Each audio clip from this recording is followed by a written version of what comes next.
about the same size as a sail, but definitely a lot heavier with all the hardware and zippers and windows and multiple layers to make it a full-size badass tent. So super cool. That was winter 2018 when I first got this army tent. A neighbor brought it over. He had found it. Someone was trying to get rid of it. So I cut up and kept what I could use, pressure washed, and brought it into the shop and cut it up again from there. But just wanted to do a little video about this cool fabric.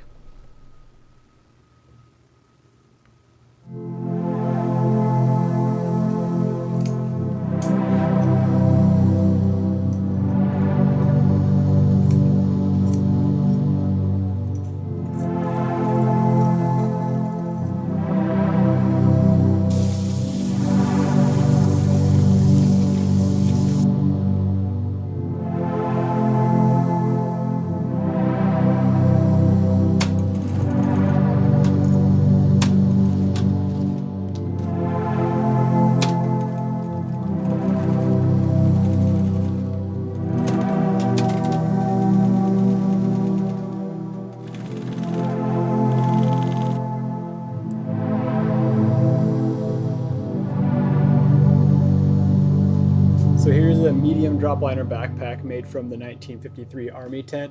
And this is a pretty challenging material to work with. I pressure washed it with soap before bringing it into the shop, and then I wash it with Dawn in the utility sink before I start sewing it. But it still has got something in it that makes it waterproof and super durable that kind of stains my fingers a little bit, and it makes it really hard to get the whole bag finished and flipped right side out without getting just some kind of a little bit of it marking up the super bright interior color. In this case, it's an orange or yellow liner, excuse me. And yeah, it's just really hard to get everything put together without this Army tent material marking up a little bit. So just be advised about that if you buy one of these 1953 Army tent backpacks or duffel bags. It does kind of leave a little bit of residue on stuff. So it's not on the back panel, so it's not gonna like mark up your shirt or whatever you're wearing, but sometimes it will mark up the liner or a little bit on the lumbar pad as I'm flipping things inside out, and I really just can't do anything about it. I do everything I can, so that's just kind of how it is on these ones. But just to show you, this is a medium, like I said, and this one has the aluminum Cobra buckle on it, a side pocket on this side, and the side access laptop zip on this side.